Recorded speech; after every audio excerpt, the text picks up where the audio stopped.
I wanted to crochet a scarf for a little girl. Little girls love pink and purple. They also love embellishments, and they love soft. So I'm using Simply Soft from Karen, and I'm using an eye crochet hook. And I'm going to enclose this pom fringe, that little mini poms that I picked up at a fabric store. But I'm going to enclose that as an embellishment on my scarf.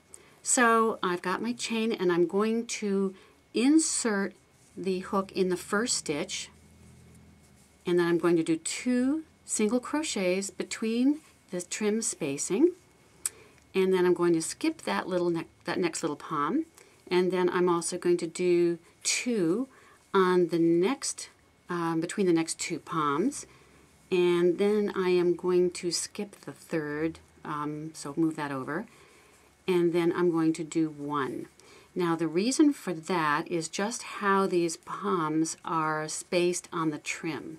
So then I'm going to go 2, 2, and then 1. So I'm going to go to the end of the row and come back, but just look how those little poms just kind of stick up and wiggle. They look so cute. Now I finished the first pom row, and I'm going to turn the work, and then I'm going to have one of the poms from the trim kind of stick out here on the edge to turn with. And then chain 1, and then continue to enclose the trim just as you did on the previous row, but this time you're going to have the trim and the poms facing you. So you'll have to dig a little bit to find your stitches in the back, but it's not difficult, and follow the same sequence. So you have 1 stitch between 2 poms, and then you have 2 stitches, then 2 stitches, then 1 stitch. And that usually is good for being able to have a non-gathered or non-puckered look to your scarf. And I'll come back. Now I finished the 2 rows of the poms, and they look really cute. So I'm going to do a 3rd row, and this time I'll have the back side facing me. And again, I'm going to hold aside that 1 little pom at the edge. Gives it a nice little accent. Chain 1, and then go back and attach this 3rd row of fringe, just as you did for the 1st row.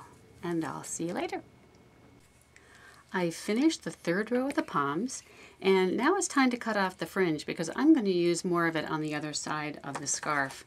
But as you know, with some of the fringe, that it can fray, so leave an extra pom here and then cut it at the end there.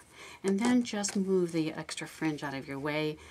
And at the end, you can fold this back, and on the wrong side, weave this piece in underneath the crochet stitches you have here, and just put a little drop of fabric glue to secure it, because kids are pretty rough on scarves.